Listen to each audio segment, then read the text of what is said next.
cars were that night, and then something else weird happened. Katie confirmed that her car had been in the garage, while Chris said that his was in Memphis, but then Nancy asked, so there's only one car at the home, right? And Chris replied, there was actually a work vehicle in the driveway at the time as well, but it hasn't moved.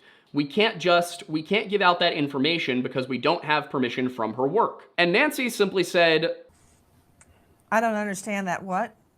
And personally, after 2 weeks of doing nothing, I mean literally nothing but research this case, I feel that on a spiritual level. But Chris kind of responded about the make and model of the vehicle, like, saying, I can't tell you the make and model. You asked about the make and model of the vehicle, I'm telling you I can't tell you. And Nancy, seeming a little incredulous, asked, why is that? If it's out in the driveway where people can see it, why is that privileged information? Now, Nancy didn't ask the name of the company, she didn't even ask what the company did, she just asked the make, model, and year of a car that was sitting in the Proudfoot's driveway in their possession. And Chris only answered, we just don't have permission from her company to divulge that information, even though he didn't need it. It's also public information on LinkedIn that Katie Proudfoot works as an installation technician for Brinks Home Security and has since 2020. And Brinks Home Security, from what I'm seeing online, typically uses the Ram ProMaster City utility van, so again, public information. So, there, Chris did it for you. But Nancy pressed ahead, asking Katie what she did for a living, and of course she said installation technician, did not say Brinks, and she also asked if anyone could have pulled into the driveway with that car there. And Katie said that it was at the back of the driveway, that the SUV was in the garage, and that yes, if somebody wanted to pull into the driveway, they could have done so.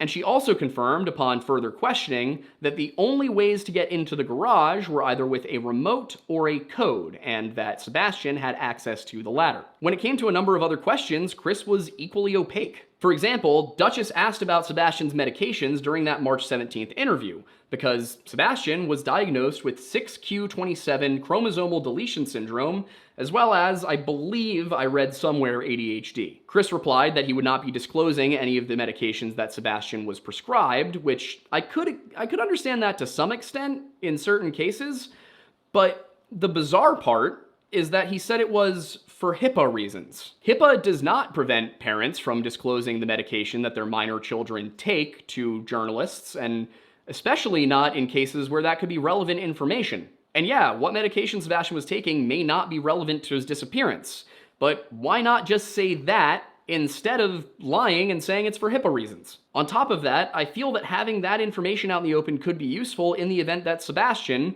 who, again, 15, intelligent, he's just on the spectrum, he knows what medications he's on. What if he goes to seek them out? If he did run away and he knows he's supposed to be getting medication, what if he goes to a clinic and tries to get it? If every clinic in a 100-mile radius knows what medications this boy is on, they might know to flag anybody who comes in who matches his description looking for those medications. The fact that Sebastian was on the spectrum makes me think that he would probably really care about his daily routine, and taking his meds would be a part of that. So if he chose to leave on his own, I do think that he would try to get access to the medicine he knew he was supposed to be taking. And in addition to that, I also think that had he left of his own volition, he probably would have thought to take his medicine with him. So to that end, I am curious if the police checked up on that. Did they go and see, were his daily medications still there? And it would also be good to know, is Sebastian able to get to his medication without assistance? Is this in a locked cabinet, or does he grab them out of his own bathroom sink every morning?